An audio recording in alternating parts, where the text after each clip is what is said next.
Today I'm going to show you how to use a rotate action. Let's get started.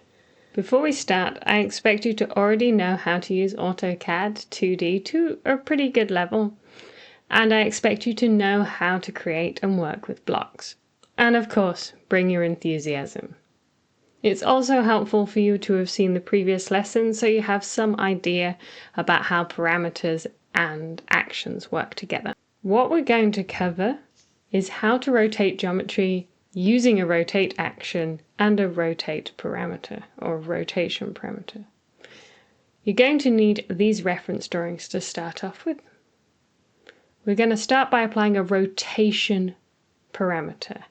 And I want this to be in the center of the block, the center of the point of rotation.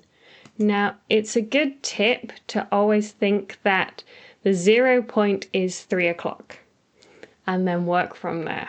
In this instance, I'm going to go 3 o'clock and then 180 degrees. It's like the block has already been turned at 180 degrees.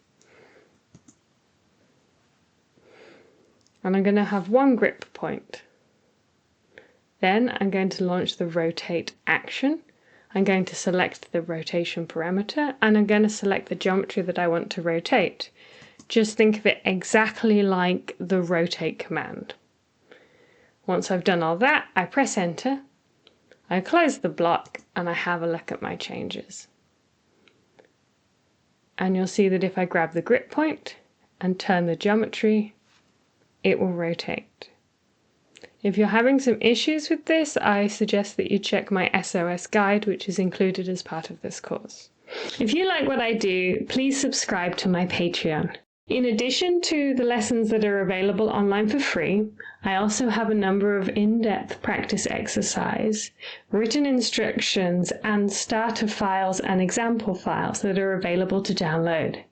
Please check the description. You're supporting not just me, but learners all over the world from a diverse set of backgrounds, different levels of education, and different starting points. Thank you so much for your support, and I'll see you in the next video.